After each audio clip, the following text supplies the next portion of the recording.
7월 첫째 주일입니다. 오늘은 에덴 이야기를 좀 해볼까 합니다. 에덴이라는 용어는 낙원이라는 의미로 많이 쓰였죠. 그리고 또 사이비 종교단체들이 엄청 선호하는 단어이기도 합니다. 왜 에덴이냐 하는 거죠. 야훼라는 신이 세상을 6일 동안 창조하고 그 창조한 지역이 에덴이다. 그것이 인간 최초의 문명이 발생되어진 것, 이렇게 설명하는 거죠. 그래서 아직도 그 메소포타미아 지역 어딘가에는 에덴이 있을 거라고 하는 망상에 빠져서 찾아다니고도 하는데, 우리가 이 에덴을 한번 곰곰이 생각해 볼 필요가 있어요. 야훼가 인간을 만들 때 아담을 먼저 만드는데 성인 남성으로 만들었습니다. 그리고 아담이 심심해하니까 또 성인 여성을 만들었어요. 이 이야기는 뭐냐 하면, 에덴이라고 하는 것은 어른들의 세상이다. 아이가 존재하지 않아요. 실제로 아이를 낳아 키우고 이게 번성하고 번식하고 하는 것은 에덴에서 나온 후의 이야기예요. 에덴이라는 곳은 단지 성인들만의 공간이라는 거죠. 그리고 에덴에서 모든 것이 다 가능하지만 한 가지 하지 못하는 일이 있었는데, 그것이 선악을 알게 하는 과일을 따먹지 마라. 근데 말은 선악이었는데 과일을 따먹고 나니까 벌거벗은 것을 제일 먼저 깨닫게 됩니다. 그러니까 그 사이비 종교들이 에덴이라는 곳이 남자 여자가 벌거벗고 살았으니까 성적으로 자유로웠을 것이다 라고 가르치면서 그 광란의 섹스 파티를 하는데, 이거는 에덴을 정말 모르는 무지한 행동인 거예요. 에덴은 선악과를 먹기 전까지는 성스러운 상태, 소위 기독교가 주장하는 신의 섭리대로 지어진 세상에서는 성이 존재하지 않는다. 그냥 성인 남자와 여성이 있었을 뿐이에요. 벌거벗었는데 아무것도 할 줄 모르는 상태였다는 거예요. 뭐가 뭔지 모르는 상태. 즉 다시 말해서 뭐냐 하면, 야훼는 세상에 만들 때 이세를 생각하지 않았다. 그래서 거기 보면은 선악을 알게 하는 나무도 있고 영원히 살게 하는 나무도 있었단 말이에요. 영생하는 나무. 그 나무 가시를 먹었더라면, 먹는 거예요, 그거는. 왜냐면 그만 과일이 아니니까. 만약 그거를 먹었더라, 아담과 하와가 먹었더라면 에덴이라는 곳은 영원히 그냥 아담과 하와 인간은 그 둘뿐. 나머지 모든 생명은 마치 노아의 방주처럼 코끼리 2마리, 사자 2마리, 사슴 2마리, 양 2마리, 뱀 2마리, 이런 식으로 한 쌍씩 존재하지만 번식하지 않는 상태. 번식뿐만이 아니고 성이 뭔지 모르는 상태로 남아있는 곳, 그것을 에덴이라고 불렀다는 거죠. 그래서 사람의 기본적인 본능 중에는 성욕이라는 것이 존재하는데, 이 메소포타미아 지방 좀 더 지나서 이 인도 지역의 일대의 종교들은 희한하리만큼 성욕을 죄악시합니다. 이들에게 에덴은 어떤 거냐 하면, 이들에게 깨달음은 뭐냐 하면 성욕으로부터 벗어난 상태를 얘기하는 거예요. 인간이긴 하지만 더 이상의 번식을 하지 않는 인간을 얘기하는 거죠. 성행위를 하지 않으면 이세가 태어나지 않습니다.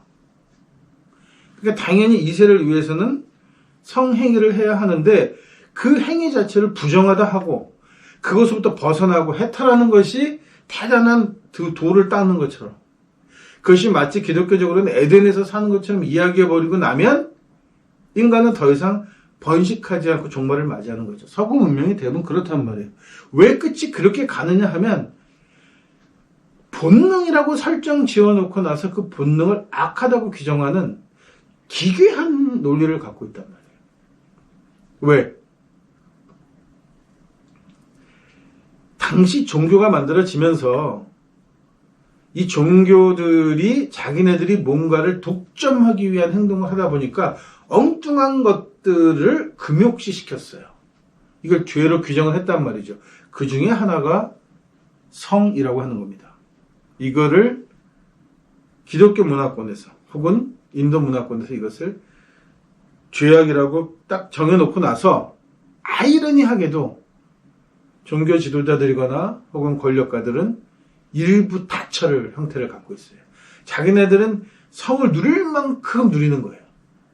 이게 마치 뭐냐 하면 에덴을 판단하는 데 있어서 에덴이라는 곳이 남녀가 존재하고 벌거벗고 살기는 했으나 성욕이 존재하지 않는, 즉 번식하지 않는 그런 상태의 에덴이라고 하는 것이 아니라 그곳은 남자 여자가 벌거벗고 뭐든지 마음대로 해도 좋다는 곳으로 이해한다는 거예요. 이게 성서를 해석할 때 정말 멍청한 해석을 하는 거예요. 이 자체가.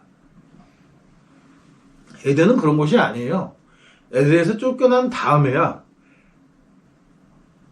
인간이, 기독교적으로 얘기해서 인간이 신과 결별을 하고 난 다음에야, 인간끼리 모여서 살기로 결정한 다음에야 번식하고 생육하기 시작했단 말이에요. 왜냐하면 번식하고 생육하고 커가는 과정에는 늘 아픔과 힘듦이 수반되는 거예요. 그게 인간이란 말이죠. 그 고통을 감내하지 않으면 인간이 될 수 없는 거예요.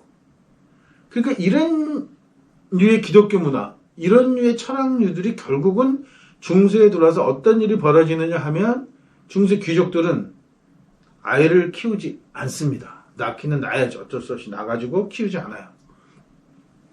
수도원에 보낸단 말이에요. 아이를 키우면서 겪어야 할 부모가 되는, 어른이 되는 과정을 겪지 않으려고 해요. 이게 에덴의 특징이에요. 에덴 종교의 특징이란 말이죠. 그냥 성에 대해서 자기네들이 뭐든지 하고 싶은 것만 하고 싶어 하지, 그거를 즐기고 향유하려고 하지, 거기까지 오는 데 따르는 고통은 자기네 것이 아닌 것으로 하고 싶단 말이죠. 그건 외면하는 거예요. 그러면서 그 고통은 누구한테 맡기느냐? 평생 아이를 낳아보지 않은 사람들, 결혼하지 않는 사제들이나 수녀들에게 교육을 맡기는, 이게 뭐가 되겠어요, 교육 자체가. 가정을 모르는데, 이 사람들은. 아이를 낳는 고통도 모를 뿐만 아니라 아이들을 키워서 어떻게 하느냐는 것을 겪어보지 못하는 사람들이에요. 왜? 가정이 없었으니까. 늘 남이 아이 키우듯 한단 말이에요.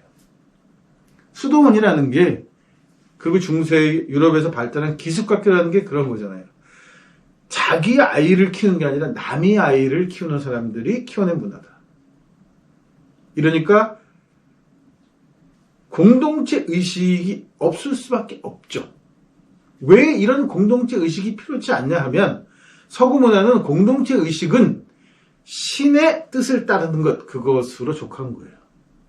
그러니까 동서양이 비슷한 시기에 거대 왕국들이 일어나고, 이 왕국들이 서로 영토 싸움을 하고 하면서 이 절대 왕조 국가들로 발전해 나가는데, 겉에 내건 슬로건은 완전히 다른 슬로건을 내건단 말이에요. 서양 애들이 신의 뜻을 슬로건을 내고, 신께서 저 땅을 내게 주셨다. 신께서 뭔가를 허락하셨다. 저기 있는 사람들은 신에게 버림받은 사람들의 인간이라고 생각하지 않아도 된다. 무슨 짓을 해도 상관없다라고 하는 개념으로 신의 이름을 걸고 전쟁을 하고 영토를 확장하고 나라를 세웠단 말이에요. 공동체성은 신이에요. 인간이 아니란 말이에요. 왜? 가족 자체에 대한 개념이 없는 문화이기 때문에 그래요. 그리스, 로마 이런 문화를 얘기하면 스파르타 얘기를 많이 하죠. 영화도 나오고 엄청나게 그 지역의 대단한 국가인 것처럼 얘기하지만 아이를 낳아서 군인으로 키웁니다. 처음부터. 수단이에요. 이 방어하고 공격하거나 군인으로 키워낸다는 것은 가정의 아이로서 필요한 게 아니라 공동체에 필요한 무엇으로 키워내는 거란 말이죠. 그게 서구 문화의 중심에 있는 거예요.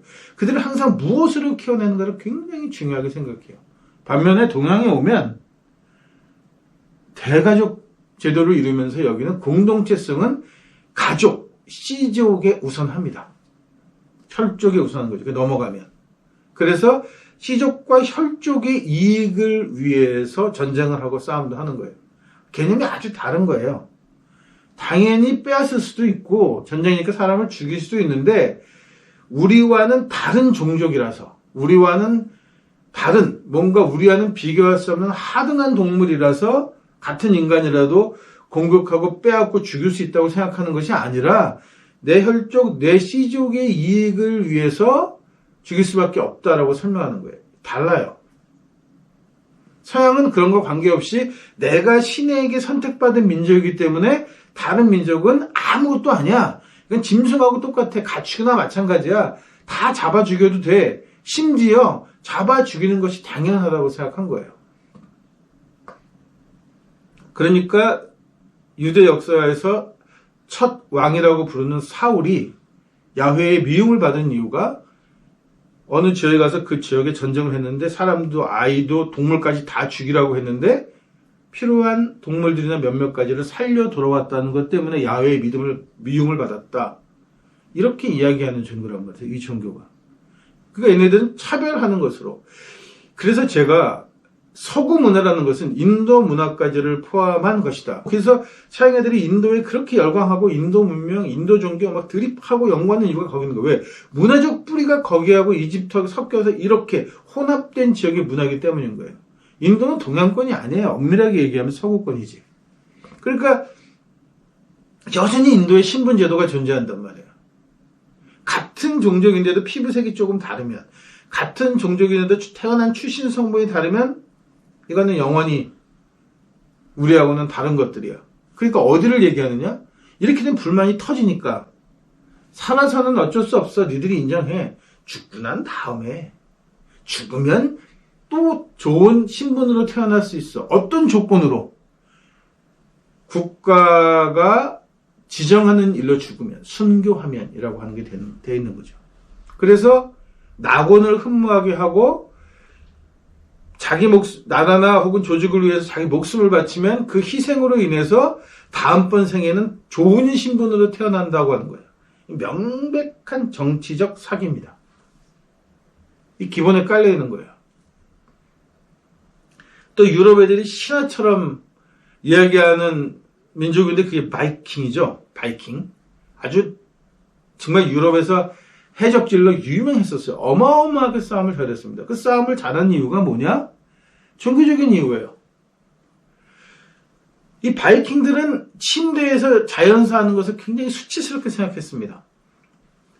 전쟁터에 나가서 전사로 죽는 게 최고의 꿈이고 희망이었어요.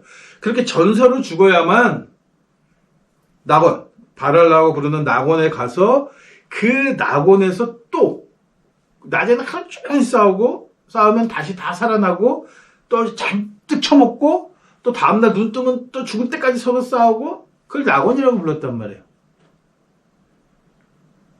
그 체질적으로 서구 문화라는 것은 빼앗고 죽이고 하는데 특화가 됐는데 이 특화한 것이 무엇이냐면 신이라는 거예요.